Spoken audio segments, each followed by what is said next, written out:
ہمیں اپنی حیثیت سے اور اپنی چاہت سے زیادہ نعمتیں عطا کیں، اور اللہ کی نعمتیں دن بدن ہم پر زیادہ ہو رہی ہیں، اور میں گواہی دیتا ہوں کہ اللہ کے علاوہ کوئی معبود برحق نہیں، وہ تنہا as someone to give success and اس کے بندے اور رسول ہیں۔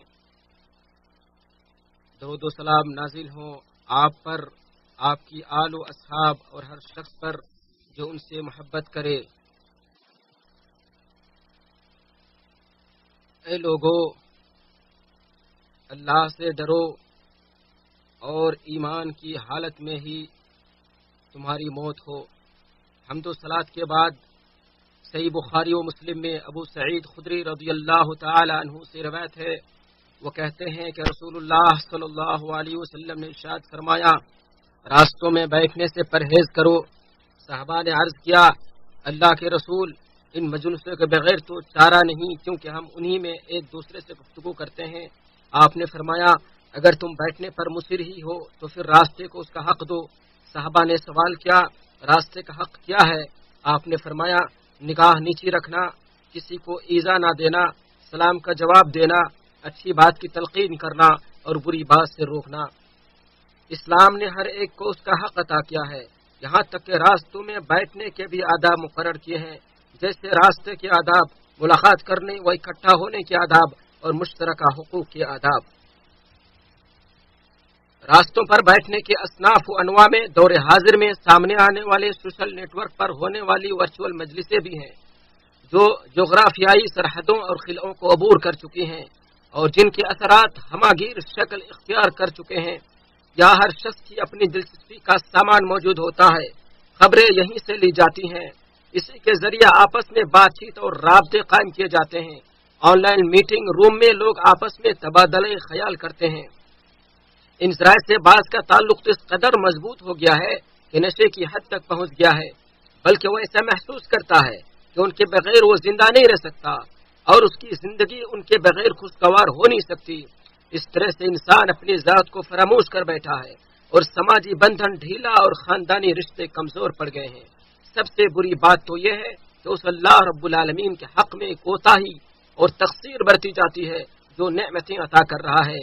ارشاد باری تعالیٰ ہے، اور ان کی طرح نہ ہو جنہوں نے اللہ کو بھلا دیا، پھر اللہ نے بھی ان کو ایسا کر دیا کہ وہ اپنے آپ ہی کو بھول گئے۔ الحشر 19۔ ان نیٹ ورک ذرائع میں علم و عرفان اور خیر کی مجلسیں بھی دستیاب ہیں جو ذہن کو تقویت دیتی ہیں، روح کی پرورش کرتی ہیں اور علم و معرفت کو فروغ دیتی ہیں۔ عقل مند لوگ جب ان کا رخ کرتے ہیں تو ان کے ایمان میں اضافہ ہوتا ہے، ان کے اخلاق بلند ہوتے ہیں اور علم و معرفت پروان چڑھتی ہیں۔ وہاں ایسی مجلسیں بھی ہیں جو عقیدے کو متزلزل اور ایمان کو کمزور کرتی ہیں، جہاں حرمت والی چیزوں کی پامالی ہوتی ہے، اخلاق آلودہ اور شرافت و فضیلت داغدار ہو جاتی ہیں۔ اس کی بے شمار شکلیں اور صورتیں ہوتی ہیں، انہیں شمار کرنے کے لیے یہ وقت کافی نہیں ہے۔ اس کی بعض صورتیں یہ ہیں: دوسروں کی عزت و حرمت پر حملہ کرنا، ان کے عیوب ٹٹولنا، ان کی عزتیں اچھالنا اور فوٹوگرافی وغیرہ کے ذریعے ان کے ساتھ برا سلوک کرنا۔ رسول اللہ صلی اللہ علیہ وسلم نے فرمایا، تمہاری جانیں، تمہارے مال اور تمہاری عزتیں تمہارے لیے ایسے ہی حرام ہیں جیسے تمہارے شہر میں اور اس مہینے میں تمہارے اس دن کی حرمت ہے۔ بخاری۔ گھروں کے راز فاش کرنا، پرائیویٹ زندگی کو سامنے لانا، نعمتوں کا مظاہرہ کرنا، سواری، کھان پان یا لباس کو فخری انداز میں پیش کرنا، اپنی شخصی زندگی کو شیئر کرنا اور اس کے ذریعے جھوٹی شہرت کے پیچھے بھاگنا اور اپنی اقدار اور اصول و نظریات کو پس پشت ڈال کر سنسنی پیدا کرنے کی کوشش کرنا بھی اس کی بعض مذموم صورتیں ہیں۔ آدمی اس وقت تک اپنے دین کے معاملے میں عافیت اور وسعت میں ہوتا ہے جب تک وہ اپنی پردہ پوشی کرتا ہے اور اعلانیہ معصیت سے دور رہتا ہے۔ جاہلی عصبیتوں کو ہوا دینا اور دیگر قوموں اور قبائل کی تنقید کرنا بھی اسی قبیل سے ہے۔ یہ عمل جہاں اخوت و بھائی چارگی کے منافی ہیں، وہیں اس سے ملکی رشتوں کے تانے بانے کمزور ہوتے ہیں، دلوں میں بغض و حسد پیدا ہوتا ہے اور عداوتیں جنم لیتی ہیں۔ ارشاد باری تعالیٰ ہے، اللہ کے نزدیک سب سے زیادہ قابل عزت وہی ہے جو تم میں سے زیادہ پرہیزگار ہو۔ الحجرات 13۔ انہی میں وہ عمل بھی ہے جو کسی منصوبہ بند جھوٹ کی تشہیر یا لوگوں کے درمیان برائیوں اور بگاڑ و فساد کی نشر و اشاعت کا باعث بنے، یہاں تک کہ بعض لوگوں کا مقصد ان چیزوں پر تنقید کرنا ہوتا ہے، لیکن وہ غیر شعوری طور پر اس جھوٹ یا برائی کی ترویج و اشاعت کی مہم کا حصہ بن جاتے ہیں۔ انہی میں سے امن و امان کو ختم کرنے کے لیے لوگوں کو اکسانا، جھوٹی و سنسنی خیز افواہیں عام کرنا اور گمراہ کن خبریں پھیلانا ہے۔ انہیں میں ایسی چیز بھی ہے جو دینی احکام کے منافی ہے، جیسے سستی آرٹ اور حرام تصویروں کے ذریعے دو جنسوں کے درمیان اختلاط کا منظر پیش کرنا۔ یہ سب مجلس کے آداب کے خلاف ہیں اور ان میں شرکت کرنے والا حرام کام اور گناہ و سرکشی میں تعاون کا مرتکب ہوتا ہے۔ سوشل میڈیا کے استعمال میں کسی بھی طرح کی غفلت و لاپرواہی بڑے شر اور برائی کے پیش خیمہ ہو سکتی ہے، جیسے کسی خوابیدہ فتنے کو آگ کو بھڑکانا یا کسی بری سنت کو رواج دینا جس پر بعد کے لوگ عمل کرنے لگے، اپنے عمل کے گناہ کے علاوہ اس کی زندگی میں اور اس کی موت کے بعد جبکہ وہ قبر میں ہو اس پر عمل کرنے والے کے گناہ بھی اس پر جاری رہیں، جس پر جب تک وہ بری سنت نسل در نسل چلتی رہے اور اس گناہ کا سلسلہ اس وقت تک منقطع نہ ہو جب تک لوگ اس سے باز نہ آ جائیں۔ چنانچہ ایسے گناہ جو متعدی ہوں وہ ان گناہوں سے زیادہ خطرناک ہیں جن کا اثر ذات تک محدود رہے، کیونکہ متعدی گناہ کا نقصان گناہگار کو ہوتا رہتا ہے کیونکہ وہ دوسروں تک جنگل کی آگ کی طرح پھیل جاتے ہیں، جبکہ جو غیر متعدی گناہ ہیں گناہ کرنے والے کی موت کے ساتھ دفن ہو جاتے ہیں۔ یہیں سے سوشل میڈیا کی ٹیکنالوجی کی خطرناکی کو سمجھا جا سکتا ہے۔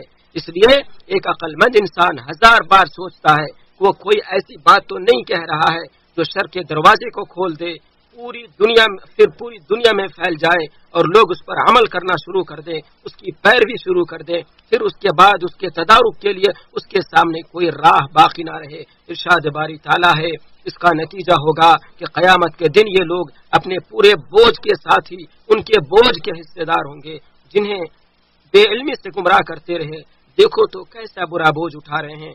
سورۃ النحل 25 نیز ارشاد باری تعالیٰ ہے، اور ہم لکھ رہے ہیں جو عمل انہوں نے آگے بھیجے اور ان کے چھوڑے ہوئے نشان بھی۔ سورہ یاسین 13۔ ان وسائل کی برائیوں میں سے یہ بھی ہے کہ اگر قلب و عقل محفوظ رہ بھی جائے مگر غیر مفید امور میں قیمتی اوقات اور عمر کا ضیاع ضرور ہوتا ہے، اور عمر، زندگی اور تمام مسالے وقت ہی کی پیداوار ہیں، لہذا جو اپنے قیمتی اوقات کو ضائع کرتا ہے اس کی زندگی کے مسالے ضائع ہو جاتے ہیں، اور اگر وقت ضائع ہو جائے تو پھر کبھی اس کا تدارک ممکن نہیں۔ اور سب سے زیادہ خطرناک معاملہ یہ ہے کہ ایک انسان غفلت شعار، ہوا پرست، اہل بدعت و شبہات کی مجلسوں میں بیٹھے اور یہ حجت پیش کرے کہ وہ ان کے باطل افکار پر رد کرے گا، لیکن ہوتا یہ ہے کہ چند دنوں کے اندر وہ خود ہی فتنے کا شکار ہو جاتا ہے، ان کی چالوں میں پھنس جاتا ہے، ان کی گفتگو سے مانوس ہونے لگتا ہے، پھر اس کے دل میں زیغ و ضلالت گھر کرنے لگتی ہے، جس کی وجہ سے وہ ہلاکت و بربادی کی وادیوں میں جا گرتا ہے اور بس اوقات و کفر کے گڑھے میں جا گرتا ہے، اور معاملہ اللہ کی آیتوں کا استہزاء اور اللہ کے وجود کے انکار تک پہنچ جاتا ہے، اور معاذ اللہ وہ اللہ کی الہاد کی راہ پر چل پڑتا ہے۔ جو شخص ایسی جگہ پر اپنی رضامندی کے ساتھ بیٹھا جہاں اللہ کی آیت کے ساتھ کفر اور استہزاء کیا جا رہا ہو یا وہاں دین کی بے حرمتی ہو رہی ہو تو ایسا شخص انہی کا شریک کار سمجھا جائے گا، تو اس لیے اس قسم کی مجلسوں سے اعراض کرنا نہایت ضروری ہے۔ ارشاد باری تعالیٰ ہے، اور جب آپ دیکھیں ان لوگوں کو جو ہماری آیات میں نکتہ چینی کر رہے ہوں تو ان سے منہ موڑ لیں یہاں تک کہ وہ اس کے علاوہ کسی اور بات میں لگ جائیں، اور اگر آپ کو شیطان بھلا دے تو آپ یاد آنے کے بعد ظالم قوم کے ساتھ نہ بیٹھیں۔ انعام 68۔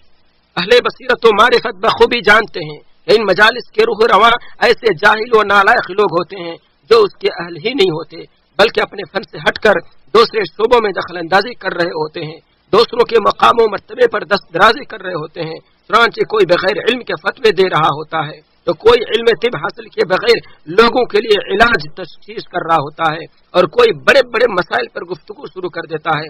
اور نہایت قابل افسوس بات یہ ہے کہ آج بہت سے بہکے ہوئے لوگوں کے حصول علم کا مرجع و منبع یہی مجالس بن چکی ہیں۔ ان مجالس کی خرابی کے لیے ان میں پائے جانے والی برائیاں غیبت، چغلی، فسق و فجور اور بہتان بازی ہی کافی ہیں، سیدنا ابو ہریرہ رضی اللہ عنہ سے مروی ہے، نبی کریم صلی اللہ علیہ وسلم نے فرمایا آدمی کے جھوٹا ہونے کے لیے اتنا ہی کافی ہے تو ہر سنی سنائی بات کو بیان کر دے۔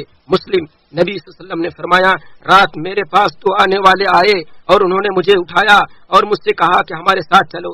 لمبی حدیث ہے جس میں آپ نے یہ بھی فرمایا ہم ایک ایسے شخص کے پاس پہنچے جو پیٹھ کے بل لیٹا ہوا تھا اور دوسرا شخص اس کے پاس لوہے کا آنکڑا لیے کھڑا تھا اور یہ اس کے چہرے کے ایک طرف آتا اور اس کے ایک جبڑے کو گدی تک چیرتا، پھر وہ دوسری جانب جاتا، ادھر بھی اسی طرح چیرتا جس طرح اس نے پہلی جانب کیا تھا۔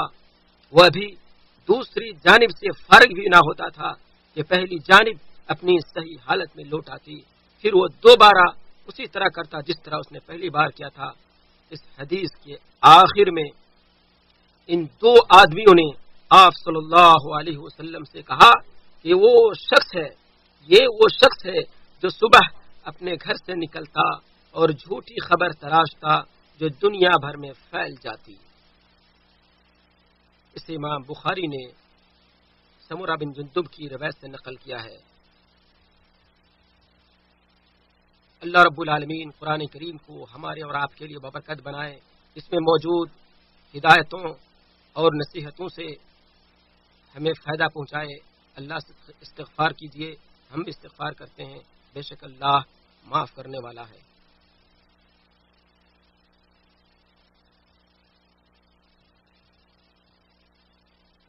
تمام تعریف اللہ رب العالمین کے لیے ہیں جس نے مخلوقات کو پیدا کیا اور خوب پیدا کیا، اور تمام تعریفیں ہیں اللہ کی نعمتوں پر اور احسانات پر اس کی، اور میں گواہی دیتا ہوں کہ اللہ کے علاوہ کوئی معبود نہیں، وہ تنہا ہے، اس کا کوئی شریک نہیں، اور میں گواہی دیتا ہوں کہ محمد صلی اللہ علیہ وسلم اس کے بندے اور رسول ہیں، ان پر درود و سلام نازل ہو، بے شمار درود و سلام نازل ہو۔ حمد و صلات کے بعد میں تمام لوگوں کو تقوی کی وصیت کرتا ہوں۔ ان مختلف پلیٹ فارم اور سوشل میڈیا پر اس طرح کی مجلسوں کا ہدف وطن کے مستقبل، امت کے جگر گوشے نوجوان لوگ ہوا کرتے ہیں، کیونکہ وہ بڑے جوشیلے ہوتے ہیں اور بہت ہی جلد متاثر ہو جاتے ہیں۔ یہ فتنے ایسی دلربا و دلکش صورت میں پیش کیے جاتے ہیں کہ نفوس ان کی طرف کھینچے چلے آتے ہیں، جیسے چیلنجز پر مبنی کام اور انٹرنیٹ سے جڑی ایسی گیم جن کے ذریعے نوجوانوں میں فکری انحراف، اخلاقی انارکی اور عقلی کمزوری سرایت کرتی ہے۔ لہٰذا ہمیں چاہیے کہ دعوتی و اصلاحی مہم کے ذریعے ان پلیٹ فارم کا مقابلہ کریں جس سے لوگوں کے دلوں میں اللہ کی نگرانی و مراقبے کا شعور بیدار ہو، دینی حمیت میں مضبوطی آئے، اخلاقیات کو فروغ حاصل ہو، نیز ان پلیٹ فارم کے ذریعے برائی و شر کا پرچار کرنے والی کمپنیوں اور مشکوک اداروں کا بائیکاٹ کریں۔ اے لوگو، اللہ کے رسول صلی اللہ علیہ وسلم پر درود و سلام بھیجو، کیونکہ اللہ رب العالمین نے اس کا حکم دیا ہے۔ اے لوگو، بے شک اللہ اور فرشتے نبی صلی اللہ علیہ وسلم پر درود بھیجتے ہیں۔ اے لوگو، تم بھی، اے مومنہ، تم بھی اللہ پر درود و سلام بھیجو۔ اللہم صلی علی، اللہم بارک علی محمد وعلی آل محمد۔ اے اللہ، تو صحابہ کرام خصوصاً ابو بکر، عمر، عثمان اور علی سے راضی ہو جا اور ان کے ساتھ ہم سے بھی راضی ہو جا۔ اے اللہ، تو اسلام اور مسلمانوں کو غلبہ نصیب فرما۔ اے اللہ، تو اسلام اور مسلمانوں کی مدد فرما۔ اے اللہ، ہم تجھ سے جنت کا سوال کرتے ہیں اور ایسے قول و فعل کی توفیق کا سوال کرتے ہیں جو ہمیں جنت سے قریب کر دے۔ اے اللہ، ہم جہنم کی آگ سے تیری پناہ چاہتے ہیں اور ہر ایسے قول و فعل سے بھی جو ہمیں جہنم کے قریب کر دے۔ اے اللہ، ہم تجھ سے ہر بھلائی کا سوال کرتے ہیں، خواہ وہ جلد ملنے والی ہے یا دیر سے، اسے ہم جانتے ہیں یا نہیں، اور ہر اس برائی سے تیری پناہ مانگتے ہیں جو جلدی آنے والی ہے یا دیر سے، ہم جانتے ہیں یا نہیں جانتے۔ اے اللہ، ہم تجھ سے خیر و بھلائی کی ابتدا و انتہا، اس کی جامع چیزیں، اس کے اول و آخر، ظاہر و باطن کا سوال کرتے ہیں اور جنت میں بلند درجات کا سوال کرتے ہیں۔ اے میرے رب، ہماری مدد فرما، ہمارے خلاف کسی کی مدد نہ کر، ہماری تائید و نصرت فرما، ہمارے خلاف کسی کی تائید و نصرت نہ کر، ہمارے حق میں تدبیر فرما، ہمارے خلاف تدبیر نہ کر، ہماری رہنمائی فرما، ہماری ہدایت فرما، جو ہمارے خلاف بغاوت کرے اس کے مقابلے میں ہماری مدد فرما۔